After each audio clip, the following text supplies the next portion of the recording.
This is A Silent War Within, the podcast dedicated to confronting the unseen mental health battles carried by our first responder and healthcare heroes. This show is about real stories, real struggles, and real ways to survive the storm and come out stronger on the other side. For too long, stigma has kept you silent, but this is your space to bravely break that silence, share vital insights, and build a community where your well-being truly comes first, because your service deserves unwavering support.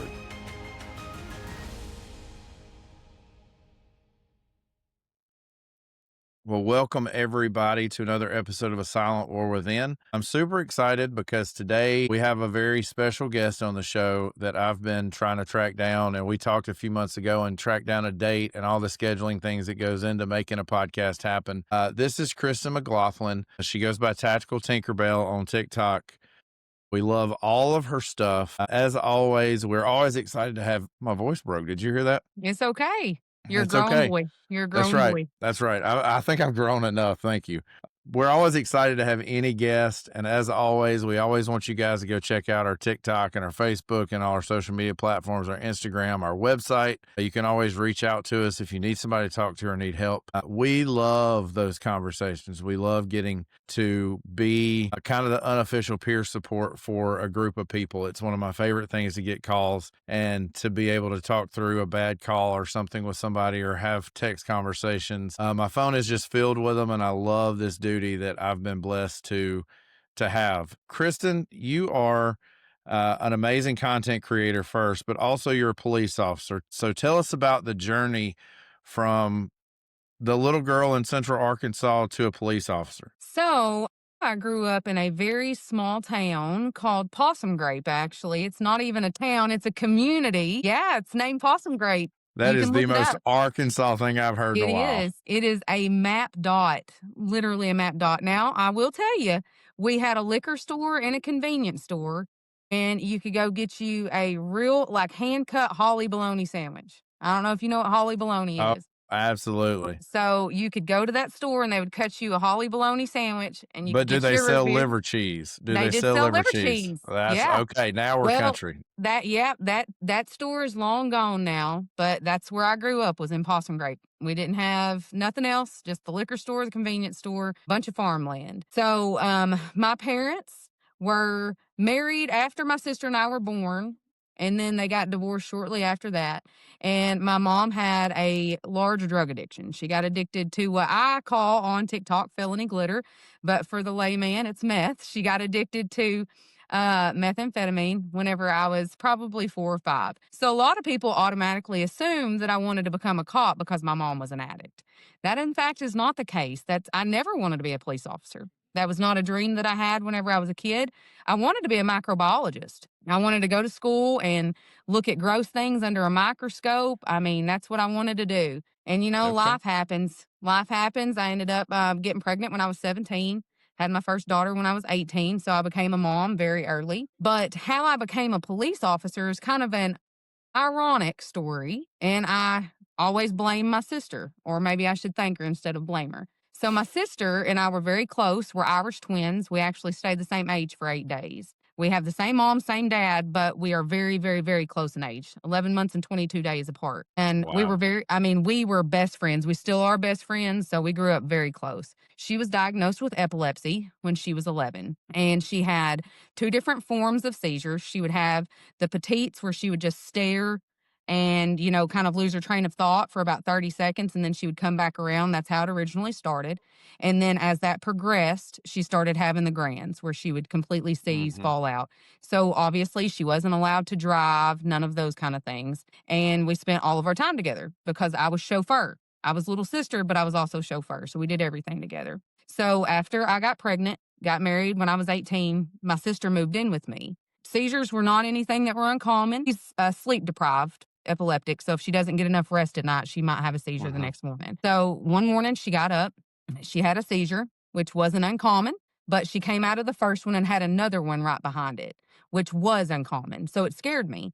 And I ended up calling 911. Well, I had moved from my tiny little town of Possum Grape up the road about 12 miles to a town called Ball Knob. That's where I live now. And we had a volunteer ambulance service at that time. We didn't have a full-time truck that ran. It was just a basic truck, and they came to the house and picked my sister up. Well, they let me third ride in the back, which I guess is not typical. They normally don't allow riders, if that's my understanding.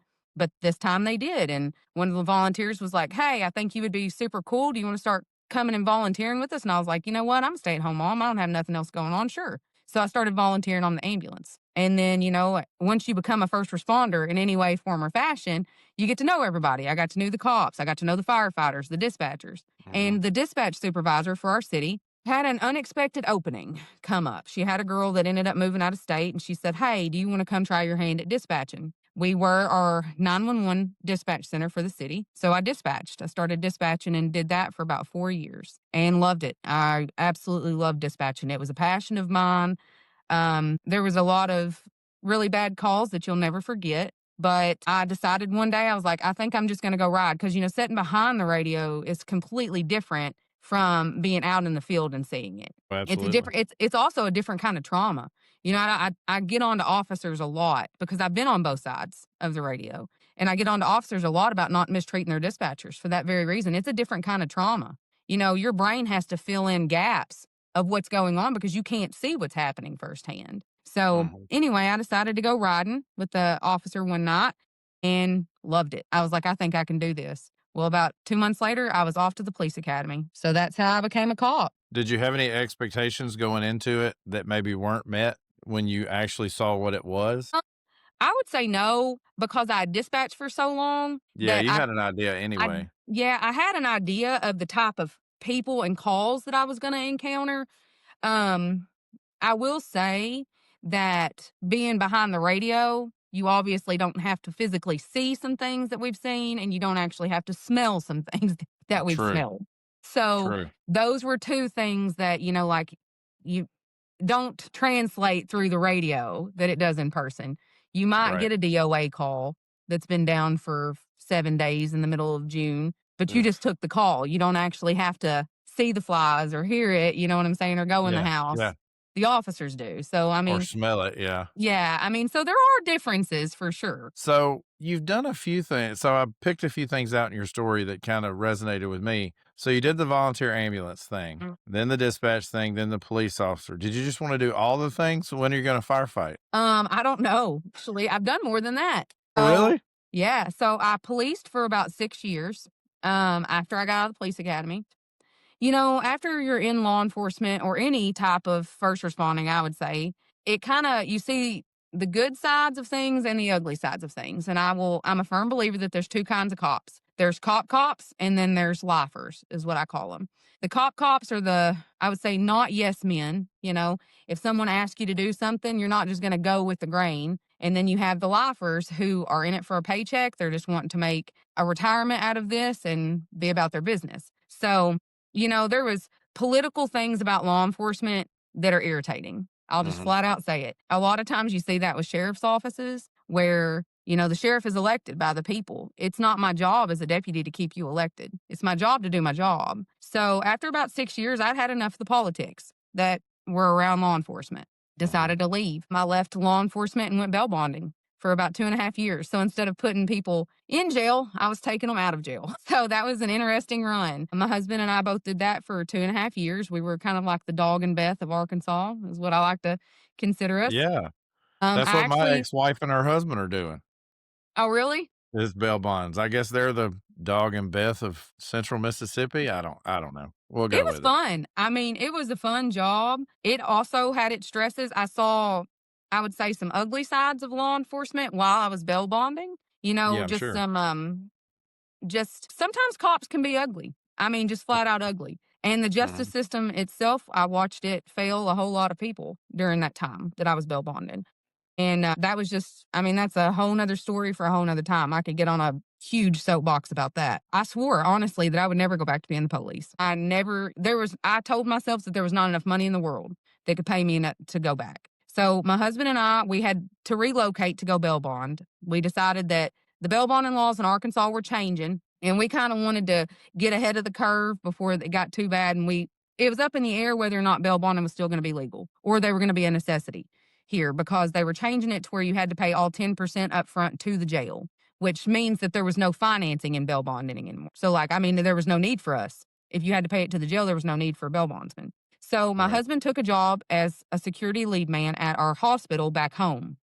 And he was commuting like over an hour and 15 minutes multiple times a week. Like, I mean, he worked 3 12-hour shifts and then he picked up most days. So it was just time for us to move back. We made the decision then that we were going to move back home to Ball Knob. So we found a house, we moved back.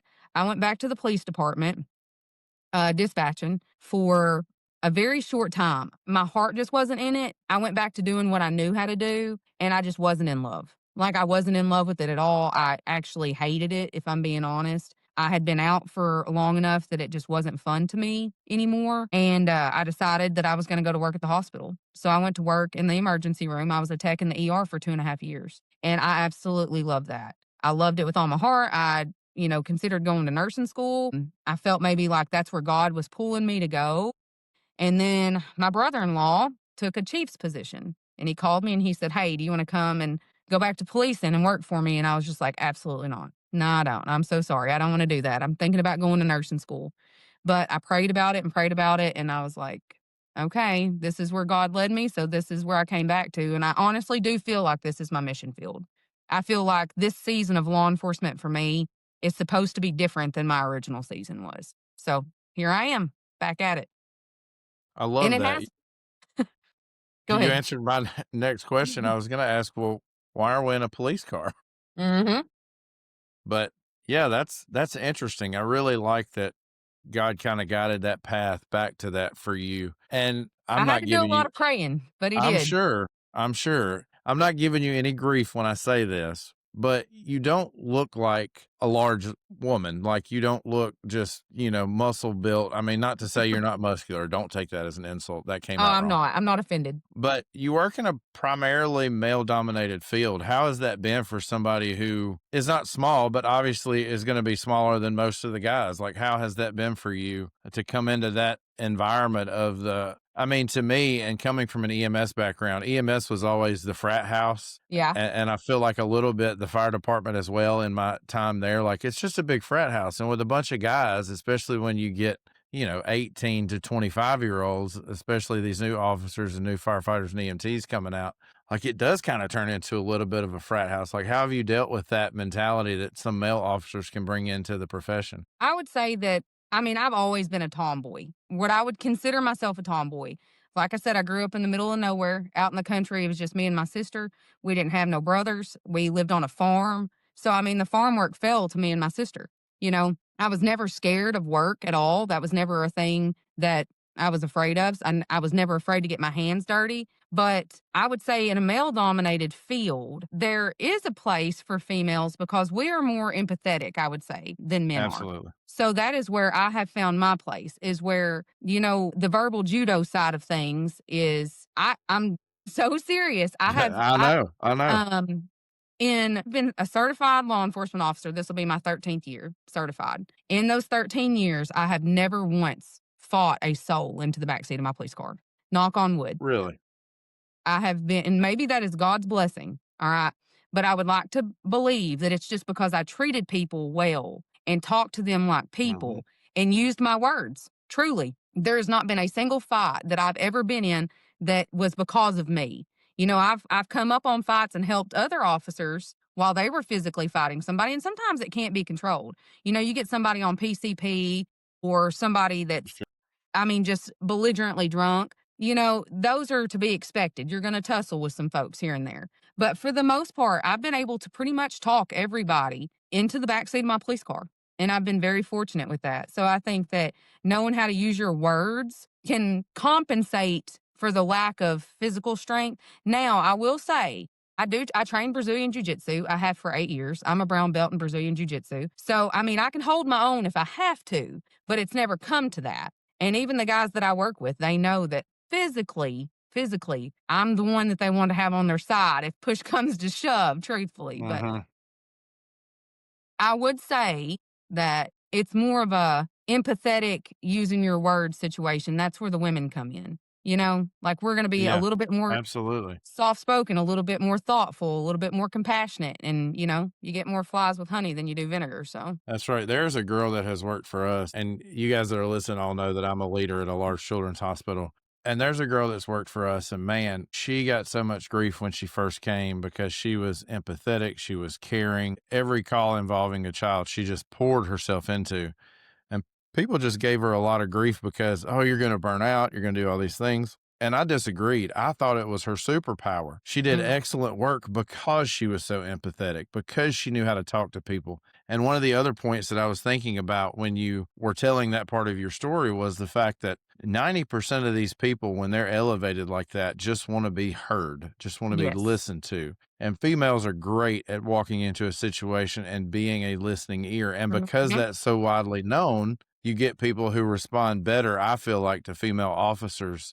At least in my experience, watching the police work from an EMS side of things, a female officer can come in and the situation automatically kind of drops down a notch because, oh, there's a female here. And I think that's probably one of the great things that female officers can take from this episode, and that like you've kind of become the law enforcement female idol for most of the South. Anybody that watches TikTok knows who you are. And I love that about you, that you portray such a grace and understanding, and you love to have fun, and you're funny, and you just have a good time with what you're doing. And I think it makes law enforcement very attractive to females in the next generation to see somebody Mhm. like you who, and I know you get grief over your short hair. I've read the comments. I went back and research like I do all my guests, but somebody who is a pretty girl doing EMS work, like that is something that you just, Mhm. I mean, not EMS work, but police work. And that's something that the next generation, I think, thrives on and says, look, she's kind. She looks like me. She's doing a job that's surrounded by men. I think that is something that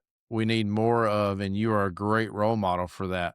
Well, thank So you. thank you for at least doing that, because I think that is awesome that you are a female law enforcement officer. The ones that I have worked with in the past have been, every one of them, I can say I've not run into a bad female officer yet. And I've been doing this for 20 years. Everyone that has come in contact with me has always been kind and pleasant and seemed like they enjoy doing it. It's Mhm. always the guys that have a chip on their shoulder or something to prove. Agreed. I I agree was with also gonna say when I was also gonna say when you were talking about Brazilian jiu-jitsu, I train as well. I'm still a white belt. I have not graduated, but I would much rather fight somebody my size or grapple with somebody my size than I would grapple with somebody little like you. I had a 110-pound kid, and it was just body mechanics. I mean, Mhm. Brazilian jiu-jitsu is a lot of body mechanics, but he was able to, we were in a laying down position, and I was in the guard position, and he was able to take me and throw me completely over his body, Yeah. just all because he shifted his weight a certain way. And when I hit the ground, of course, I'm pretty new to it still. I'm only about 6 or 7 months in. And when that happened, I was like, this is the craziest thing I've ever been through. Mhm. That this little Isn't it kid, wild? I mean, yeah, I call him a kid, but he was 21, but to me, at Yeah. almost 40, that's a kid. And I was just like, gosh, this is the wildest thing. So I've gotten to where I hate grappling with the smaller ones because I always feel less than when I'm on the floor on my back with this 100-pound, male or female, either one. I've grappled with both, standing over you and getting you in an arm lock or something that Yeah. that you tap out to. And I'm like, God bless, this is awful. This is the worst decision I ever made, but it's also the best. I really enjoy it. We'll say So that tell us. go ahead. No, you go ahead. I was gonna say that, they've recently started where I live at now, where they do a law enforcement only class, where, all of the officers from all over our county can come together and train, and it's pretty funny, like, whenever, like, we show up, Yeah. my husband is a 4th degree black belt, so, I mean, he knows what he's doing, but he's old, you know what I'm saying? I love him, but he's 20 years older than me, so he's 55, and everybody will walk in and I'm just the girl and he's the old guy, and they're just like, they very underestimate you. And then you start folding people up like paper and they're just like, "Oh my gosh." They get real beside Absolutely. themselves. So, It happens every time. And every time, I'm real close to my dad, and I've talked about him on the show before. And I call him after every one, and he's like, well, how bad was it this week? How bad did you get beat? And he just gets a laugh out of me getting beat up. because I'm a bigger guy. So when I get beat up by somebody, he just finds that super entertaining. And he's not in that world of karate or Brazilian jiu-jitsu or any of Mhm. the other martial arts. And he just finds it super funny. So another thing that I think that, and I put this in every week I send out a conversation guide. And to be honest with you guys, what I do is driving down the road, I will talk to Gemini or ChatGPT, and I have full conversations with this thing. People going down the road probably think I'm some kind of nutso, but I'm having full conversations with this thing. I'm not texting and driving. Slow your roll. I saw your eyebrows raise up. Just don't ticket me for being a distracted driver. But and I'm talking to this thing and I'm talking about my guest and I'm telling them everything that I know about them. Of course, I do deep dive research and go back to your first video or first post or whatever it is. And I start to kind of build an episode guide around some of the videos that I've seen and some of the things you've mentioned. And one of the things that I have loved about you is you have said numerous times that there is an emotional weight to being a police officer. Mhm. And you mentioned it a minute ago, things you see, things you smell, things you can't get rid of, hard calls as dispatchers. And I'll go through and add the human touch to this conversation guide, but it spits out these very pointed questions that I use every week. And I really like doing it that way because it's my mentality. It's just where somebody can read it, because Chris and I could call each other on the phone and you can tell we're both from the South. And we were talking about that before the episode started, but we could call each other on the phone and have a great conversation. And somebody sitting outside that conversation would not understand half of what I just said or follow. So AI is a great tool for me to be able to organize my thoughts in a way that makes sense to everybody, because of course we get guests from across the nation, and they always talk to me the very first time for pre-screening or whatever. We set up meetings and things like that, and you can tell they're just like, you are from the South. And yes, I can't hide that, neither can you. But you talk about No. that emotional weight a few times throughout some of your videos. And really, police officers, I feel like, and these are some of my words that AI carried over, police officers and public servants as a whole deal with humanity kind of in its worst state. I mean, we get the Mhm. calls to separate the domestic violence, we get the calls for the child abuse, all the negative things that we have in this world, we get a front row seat for. How do you deal with that? You know, what is that? Is it a compartmentalization that you have to do to get through the call and then you let it all out? Like, what is it for you? Because I think everybody's mental health is just a little bit different. There's no one size fits all. So in the beginning, whenever I first became a dispatcher, I don't really think that I knew how to cope. And I would say that mental health and first responding across the board is very taboo. All right. Very taboo thing to talk about, especially because, like you said, this is a male dominated field, and most men don't like to talk about their feelings. So that carries over to not, and obviously, being a woman in a male dominated field, you don't want to seem inferior or weak in any way, form, or fashion. So by default, we don't talk about our feelings either. You just have to suck it up and go from one call to one call to one call. And I would say in the beginning, I didn't deal at all. I just ignored. And that was not healthy because I would say that I never had like nightmares. I didn't have like nightmares or like trauma that came from that, but I became a negative person by nature. Like I was a pessimist. I just assumed everybody was bad. I was very suspicious of everyone. And that is toxic all in itself, even in your own personal life. Like that becomes very, very toxic where you question everything all the time. You've got to find out more. And before I knew it, after I'd been in for a little while, I was drinking all the time. And I would have a drink because I was on night shift. I would get off shift and I would have a drink to go to sleep. Before I knew it, I was drinking when I got up. And then, I was going through some liquor. All right. And after about 4 years in, I was a full blown alcoholic. I'm talking like absolutely full blown. I was also at the time married to an alcoholic, but we both justified each other's delusions.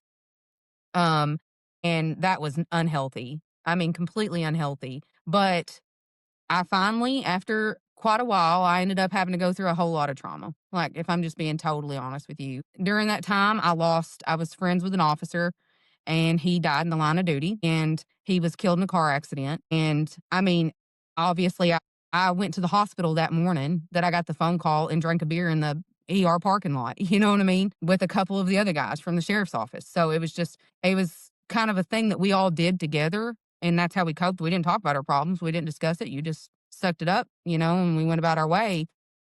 I ended up losing my kids. My ex-husband took me back to court, and I ended up losing my kids.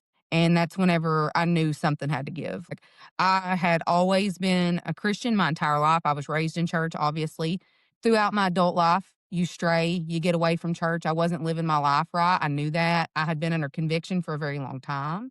And God knew that I wouldn't hit my knees on my own, so He brought me to Him. And whenever I lost my girls, I knew then, I was like, I cannot be a mom to them like my mom was to me and my sister. I will not do it. So I got sober.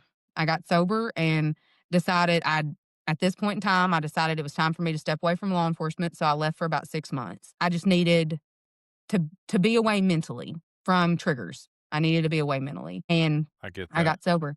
Yeah. And so I actually went and waitressed. I mean, that was like the farthest thing from, you know what I mean? Like, I Yeah. could still serve with in my head. I don't know. It's kind of weird how you try to rationalize things out. Like, you're serving, but you're not serving, you know? Like, people are happy to Yeah. see you when you bring them food, you know?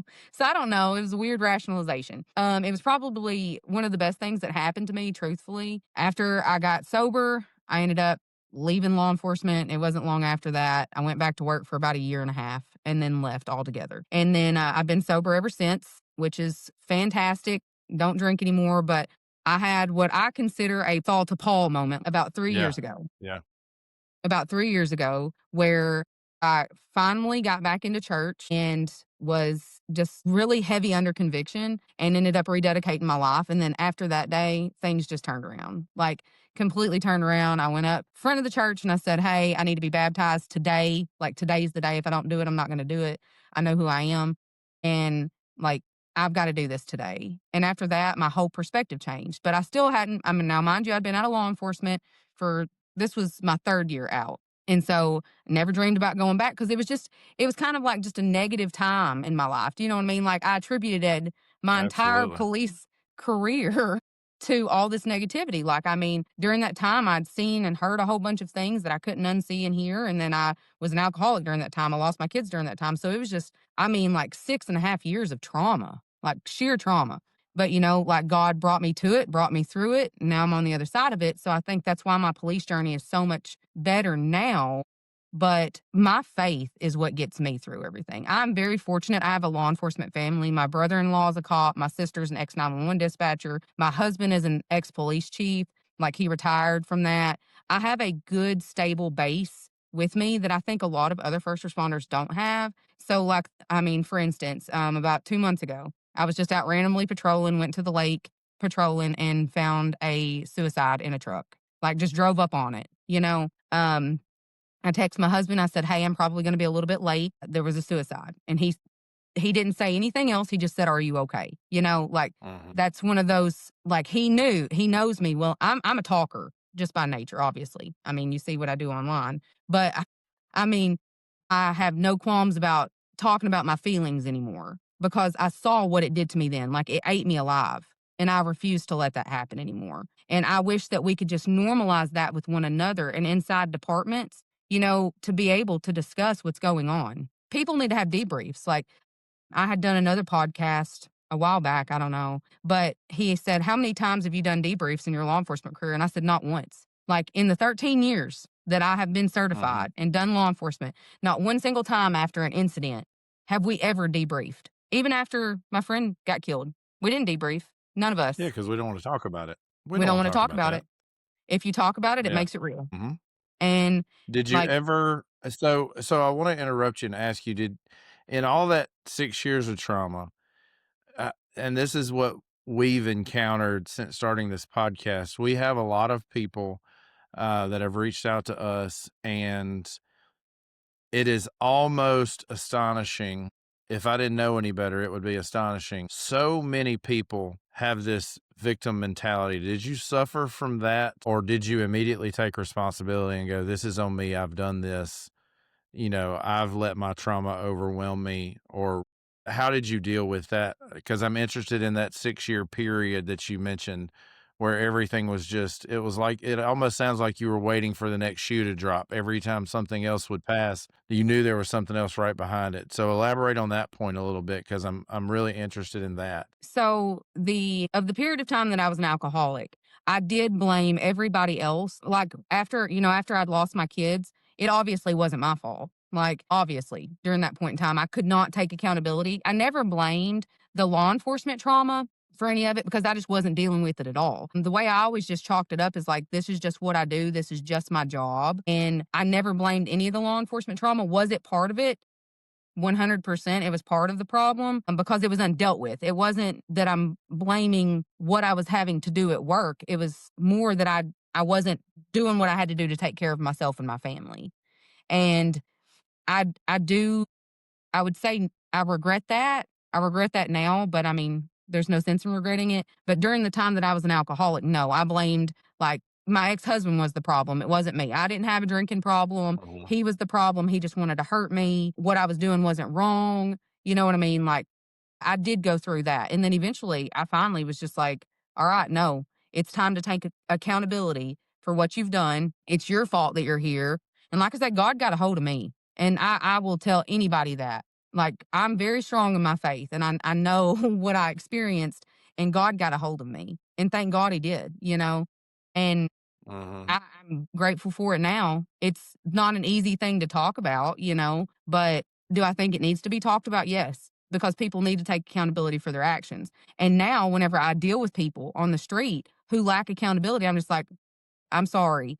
I don't want to hear your excuses. I've been where you've been. You need to take accountability for what you're doing. It's not grandma's fault. It's not mom and daddy's fault. You know, you're not an addict because your parents were an addict. If that was the case, I would be an addict. You know what I mean? That's not the case. You make your own way. Right. So, I mean, I did go through a little bit of it, but I didn't ever blame law enforcement or the trauma that I'd experienced while I was on duty, you know? And what's crazy is everybody had told me whenever I first started dispatching, even that eventually I would have one call that would mess with my head. Eventually I would have one. And I managed to go 4.5 years before that call ever came. 4.5 years. I honestly didn't think that it would ever come, if I'm being honest. I can still tell you about my very first DOA. I was unfazed by that for some reason Mhm. and it was one car accident and she wasn't even like I wouldn't say messed up, you know what I'm saying? Like it was a drown. She had drowned in a ditch. But that was the one that got me. It really amazes me that, and I love this quote, and I can't remember the author's name, but she said, to be surrounded by hurt, sorrow, and suffering and not think you'll be affected is like walking through the water and expecting not to get wet. Yeah, And that's I the love truth. that quote because your story in its entirety really is so similar to mine. Like my mom was a meth addict from the time that prior to me being born until, a year and a half ago when she passed away by smuggling meth into a rehab facility and overdosing. And it was crazy to hear you mention that at the first part. My mind went to spinning and I was like, oh, wow, she's really got, we've got a lot in common. And growing up in the South, and I mean this very loosely, nobody take offense to this, but for trailer park folks, meth is the drug of choice. I mean, that's Mhm. what we were growing up. That's what my mom and my dad and all of us were growing up. Luckily, I was raised by my great aunt and uncle that got me out of that environment. But my whole life, it was that. It was just that. And I really hinge on you saying if it was a generational curse and it was everybody else's fault, I would be that too because that's Mhm. me. And then the other part of your story that I resonate with is that I didn't think I would be affected by anything either. I didn't know about mental health in 2007 when I started this thing. Nobody came to our Mhm. EMT class and said, this stuff is heavy and it takes the emotional toll. So and up until I had one call in 2013. So from 2007, 2013, I didn't have that one call. So I thought the same. I'm like, this is never going to come. I'm not phased by this. In Mhm. my own head, I was this rock star superhero that nothing could affect while everybody else was in the corner crying. And that's kind of how I felt. But at the same time, when 2013 came and it finally happened, and then I've shared my drowning story of my pediatric drowning too many times on this show, when that call hit me in 2017, it was like, because the first time in 2013, I went and talked to somebody, they put me on medications. And when I started feeling better, I was like, I don't need these medications anymore. And just Mhm. kind of lived in that slump of back and forth all the time. And then when the 2017 pediatric drowning happened, it was, I compressed all that for a few years. But when I finally had a blow up, I was like, there is a whole lot more in here that I didn't think bothered me that really did. And I just compressed and compacted it all down into this deep, dark place. Because once I started things like counseling and EMDR, it was like all this trauma come bubbling back up that I didn't even recall half of it in my conscious brain. Mhm. Stuff from even as far back as my childhood that started coming up. And I'm like, I didn't even think I still held on to any of that. But deep down in my psyche somewhere, that was still living and breathing. Mhm. So I really, you have a testimony. I mean, so do I, so do many other responders, but I really appreciate you sharing yours. And one of the things that you've mentioned a few times is your husband. And I want to dig into that a little bit. Do you think it helps us? Because I'm married to a nurse, and prior to that, my first wife was a dispatcher. And I think it has helped me tremendously throughout my entire career to have somebody that gets it. Do you think that's a big part of why this works for you, even though it is an older guy? Because I've seen you get some grief about that online too. Oh, yeah. Even though it is an older guy, do you feel like that has been kind of the support system that has helped you through some of this? Say yes, but on a much deeper level than just him being law enforcement, is he also came from a very, I would say, tumultuous childhood. So we Mhm. shared that on top of the law enforcement. You know what I'm saying? I consider him my saving grace. Like, in all truth, everything about him has just been literally good for me. I mean, he was my jujitsu instructor. You know what I'm saying? So he brought that into my life. And he has just got the most infectious personality, I mean, like, of anybody. He can literally go talk to a complete stranger and they fall in love with him. He's not judgmental and he's uplifting. I mean, just like all the stuff and all the things. All the stuff and all the things. And I'm beyond grateful and beyond blessed. And I'm going to try really hard not to cry about it. But like, It's okay if he, you do.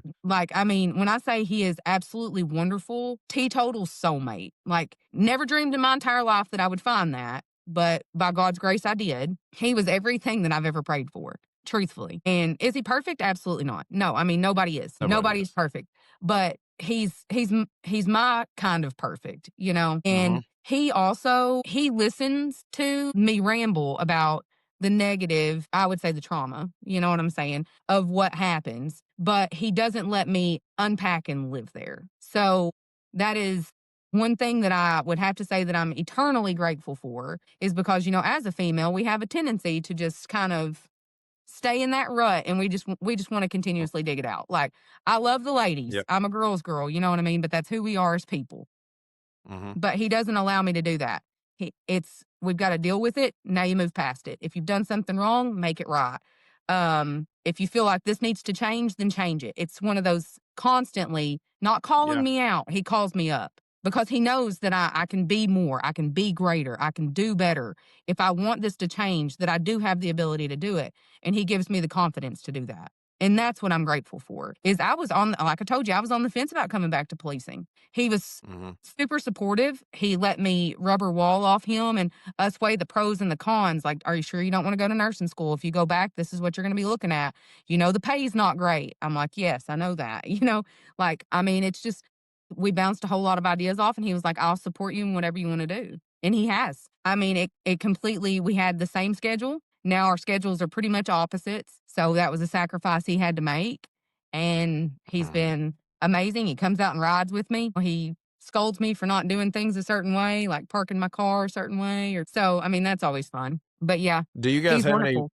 So do you guys have any rituals that you do to kind of decompress each other or to make sure you guys are good? Is there a check-in process? Like, if you had to give advice per se to couples that are both in the first responder world, what does that look like?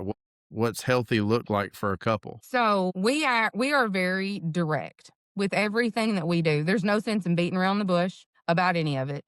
I would say that if I could give any advice to couples, it would be, don't assume that the other one knows what you're thinking. Don't assume that. Mhm. that is an unrealistic expectation and you're setting them up for failure immediately. So if you don't ask direct questions, they cannot give you direct answers. If you want to know something, just ask it. Just flat out ask it. But whenever I say Yep. that, we're very direct. He will literally, if he knows that I'm having a rough day, he will just say, check, check. Like that's it. And I do the same thing to him. I mean, when I say it's that direct, it's like, check, check. And I'm Yeah. like, you know what? No, actually, I'm not okay. Actually, I'm not, and then we'll Hmm. unpack it. But you have to listen to hear, not to respond. So he will say, do you want me to talk back or you just want me to listen? And I'll say, okay, I just want you to listen for right now. And he will just let me get it all out, all the word vomit, like all of it. He just lets me unpack it all. And then he's just like, do you want me to weigh in on it? And if I want his advice, I'll say yes. If I just needed to vent, like if somebody pissed me off, and I just needed to vent, I don't need you Hmm. to say anything back. This is rhetorical. No, I just needed you to listen. I just needed to get it off my chest. And he does that. So that is the best course of action. But you have to, I would say a lot of times where couples fail is they listen to respond. You're automatically thinking how you're going to answer that question or, give something back to that statement before they've even had a full time to get the thought out, and listen to hear. Hear what they've got to say. Don't listen to respond because sometimes they don't need a response. They just need to get it out. They just need to get it out. That's right. That's right. That's one of the things me and my wife started doing some years ago is I figured out that it was better for me to ask her, do you want me to problem solve? Because men are natural problem solvers. That's what we Hmm. immediately go to. Or do you want me to just hear you and listen? And we had to start with that. And that was for somebody who loves to talk like I do, that was a very hard concept to learn to not give Hmm. your input. But once we kind of mastered it and got better at it, it makes things so much better to have that understanding with your partner. So I think that's great advice. And one of the other things you keep mentioning that I want to ask you about, and we've talked about it a little bit, your faith obviously plays a big role in what you do. How do you think your faith gets you to a point where you can look at a situation and see that through the eyes of understanding and compassion and kind of the eyes of Christ, if you will? How does that play into your everyday law enforcement role? Well, I would say that it's because I don't look at people like they're a lost cause anymore at all. I think a lot of times in law enforcement, we deal with the same people and in EMS as well. You have the frequent flyers. So you just see them over and over making the same mistakes, doing the same things, like you take somebody in for an overdose. Literally 2 days later, after you give them Narcan, you find them again and they've overdosed again. And you're just like, Mhm, why? Why do you keep doing this? Did you not learn your lesson the first mhm, time? Domestic abuse victims, same situation.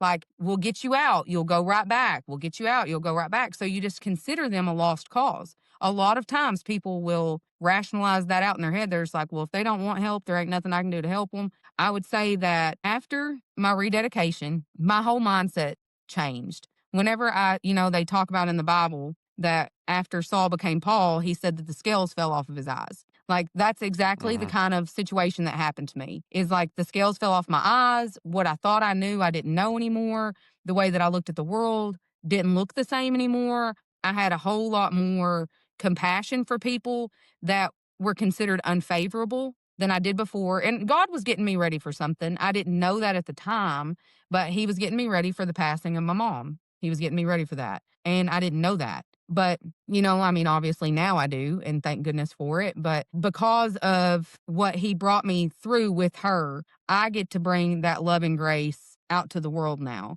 I've got a whole lot more, I would say, compassion for people. And I have tried not to fall back into the trap of dealing with the same people over and over and judging them for their life. I don't know. I don't know mhm, what it is that God is bringing them to get them through so that they can be a better witness to somebody down the road. I don't know. I have no clue. Until I actually told people that I used to be an alcoholic and that I lost my kids, people didn't know. They looked at me and they were just like, look at this sweet little cop lady. You know what I'm saying?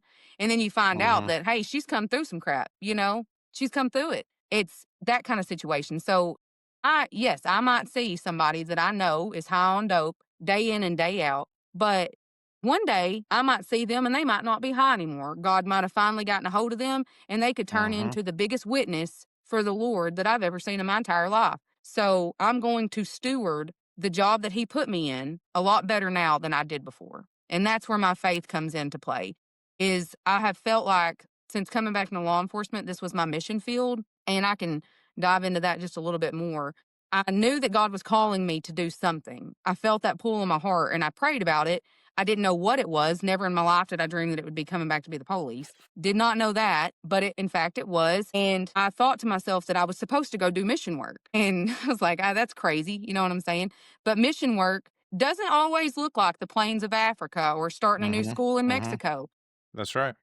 God very much showed me that I get to go out in my own community and meet people where they are in their struggle. They actually seek me out. Do you know what I mean? Like they're the ones that I get the Yeah. 911 calls about.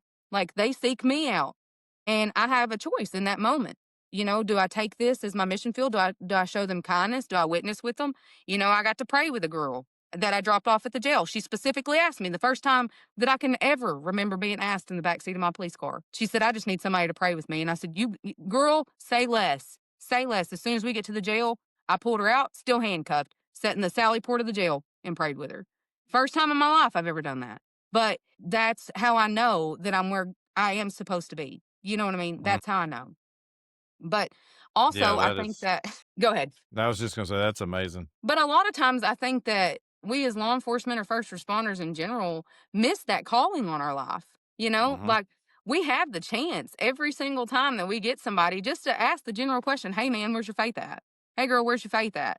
All right. And they'll answer. It's just a simple question, but we don't ever ask it. We don't step out. We don't step out in our own faith and ask that question. Mm-hmm. And so I've been trying to be more diligent about that. You know, just asking people that I encounter, like, hey, where's your faith at?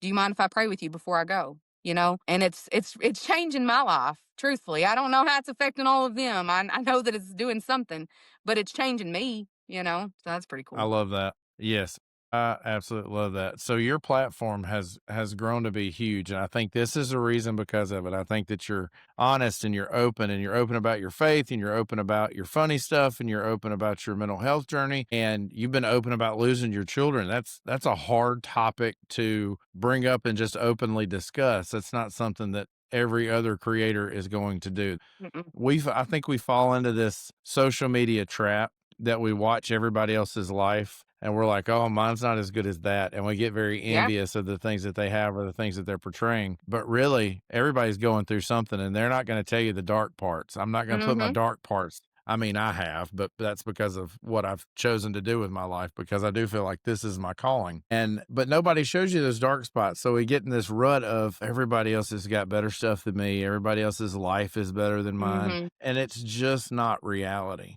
No. It's just not.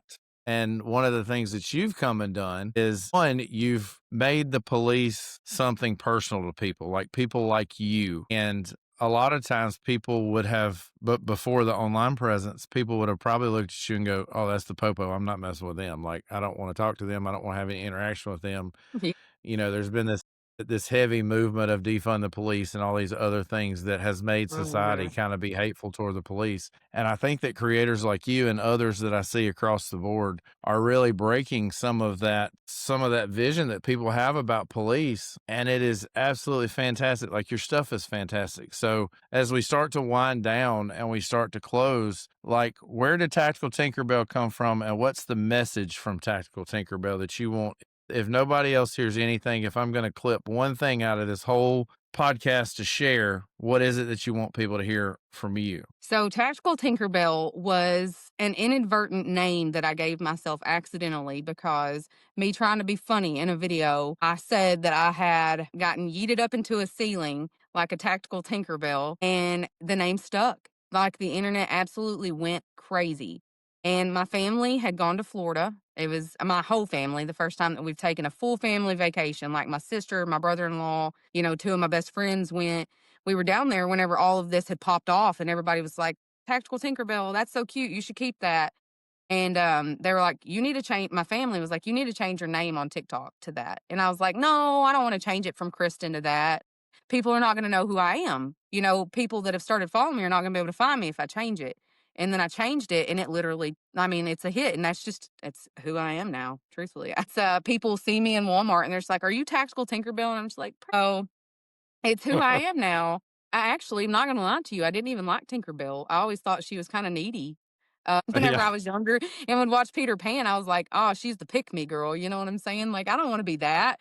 I don't want to be the pick me Yeah, girl. but now you got Tactical Tinkerbell merch. Like, Yeah, I mean, yeah, so that's there's cool. that. This was really awesome. A girl from Dearborn, Michigan had this made for me and sent me that. So that's super awesome. But I would say that if I had to give anybody one message, first and foremost, it is to accept Jesus Christ as your savior. I have never met a single soul on the entire earth that did it and regretted it. If you find them, Me either. send them my way. Okay. I would love to hear their story as to why. And, Yeah. just have genuine conversations with people. To my upcoming LEOs and first responders, this is a hard job.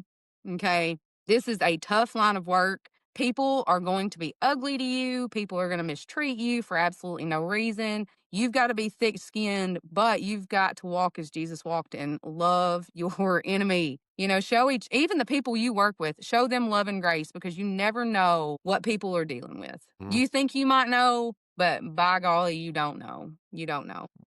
And I've said it 1,000 times that it's free to be kind. Hmm. It is If you just, can't it find is, and somebody it's so kind, freeing. then be kind. Yep. Yep. I love Exactly. that. Well, Kristen, you have been amazing. This has been such a good episode. I'm so thankful that you said yes to some random dude from Mississippi that just gets on an app and podcasts. And I always say this to close most of the shows, but I like our guests to understand it too. Like, I never started this to be famous. I'm not anywhere near famous. Everybody I interview is much more famous than I am or probably will ever be. I did this because mental health needs to be talked about, and I think we don't talk about it enough. I And I agree. think there's people out there that suffer in silence. And I remember when I was in the midst of my problems, if somebody would have just come alongside me and said, "Me too, I've been there," that would have made all the difference in the world because you feel so alone during those times. And it's just a trick your mind plays on you. You're really not alone. You just feel that way. So I always like to close with that. Again, thank you for being with us. Tell us where we can find all your things. So all my stuff and all my things are on TikTok. I also have Instagram and Facebook.